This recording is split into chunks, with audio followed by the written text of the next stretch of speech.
आणि पिंपरी चिंचवडला तेलकोचा कारखाना काढला, बजाज ऑटोचा कारखाना काढला, हजारो लोकांना काम मिळालं. पण ते पुण्यापुरतं राहिले. माझ्याकडे महाराष्ट्राचं मुख्यमंत्री होऊन आलं, तुम्ही लोकांनी दिले. मी विचार केला की निवड पुन्हा करायचं नाही. आजूबाजूच्या गावामध्ये उद्योग झाले पाहिजे आणि सुरुवात आम्ही केली जेजुरीपासून. खंडोबाचं गाव, पण आम्ही MIDC काढली.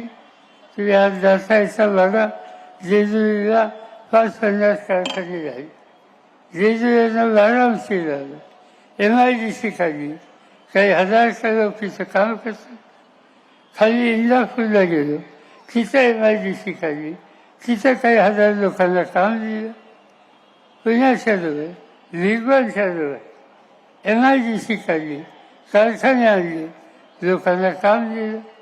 नगर रस्त्यावर रांजणगावला MIDC काढली, हजारो मुलांना काम दिलं. शिरोळला तुम्ही गेलात, अनेक कारखाने त्या ठिकाणी काढले, लोणांना काढले. या सगळ्या गोष्टीचं परिणाम काही ना काहीतरी काम आजच्या तरुण पिढीला महाराष्ट्राच्या कारखान्यात झालं. आज ज्यांच्या हातात सत्ता आहे, ते देवेंद्र फडणवीस असोत, त्यांचे सरकारी असोत, त्यांनी काय केलं? त्यांनी एकच गोष्ट केली, तिथे येणारा कारखाना गुजरातला पाठवला. असेल चौकट टाटा कंपनी एअरबस नावाची विमान बनवायचा निकाल त्यांनी महाराष्ट्रात घेतला होता. मला माहिती नाही कुणी त्यांनी सांगायचं, आणि त्यांच्यासाठी नागपूरला जागा देत होतो. पण एक दिवशी आमच्या लक्षात आलं की हा कारखाना गुजरातला गेला.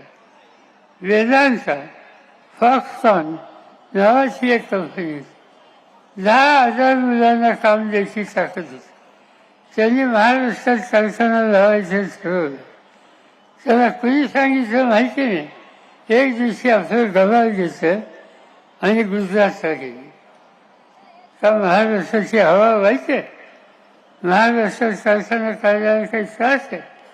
पण सरकारचं धोरण महाराष्ट्राकडे बघायचं नाही, इतर राज्याच्याकडे बघायचं नाही, बघायचं ते फक्त गुजरातच्याकडे.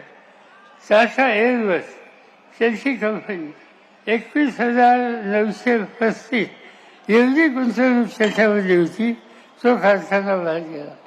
म्हणजे महाराष्ट्रात काहीच करायचं नाही. आणि प्रधानमंत्री नरेंद्र मोदी हे गुजरातचे नाही आहेत, हे देशाचे आहेत. ते देशाचे प्रधानमंत्री आहेत. आणि देशाच्या प्रधानमंत्र्यांनी देशाचा विचार केला नाही तर अशा लोकांच्या हातात सत्ता द्यायची का? हा निकाल मला घ्यावा लागेल. आणि त्यासाठीच उद्याची 20 तारीख ही अत्यंत महत्त्वाची आहे. आणि या दिवशी तुम्ही लोकांनी मतदान केंद्रावर जाऊन तुतारी बदलणारा माणूस त्याच्यासोबत वचन द्यावा. यावेळेला आम्ही तरुण पिढीच्या हातामध्ये सत्ता द्यायची ठरवलं. आज युगेंद्र यांची निवड त्या ठिकाणी केली. अमेरिकेमध्ये जाऊन शिक्षण घेतलं, परत आल्याच्या नंतर साखर कारखान्यामध्ये लक्ष घातलं, ऊसाच्या शेतीमध्ये लक्ष घातलं. आणि एक मनापासूनची इच्छा की लोकांच्यासाठी काम करायचं.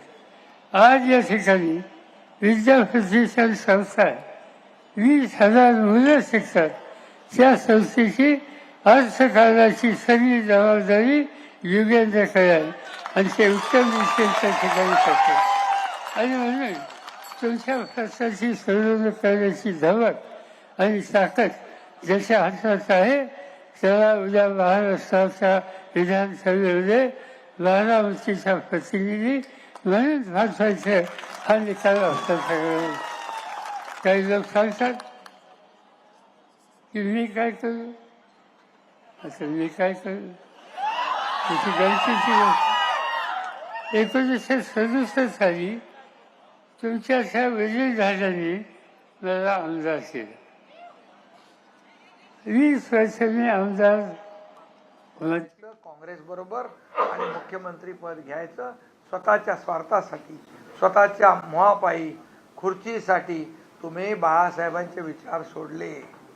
बाळासाहेबांचे विचार सोडले, बाळासाहेबांच्या विचाराच्या विरुद्ध तुम्ही आघाडी केली, अनैसर्गिक या महाराष्ट्रातल्या जनतेच्या पाठीत खंजीर खुपसला, भारतीय जनता पक्षाच्या पाठीत खंजीर खुपसला.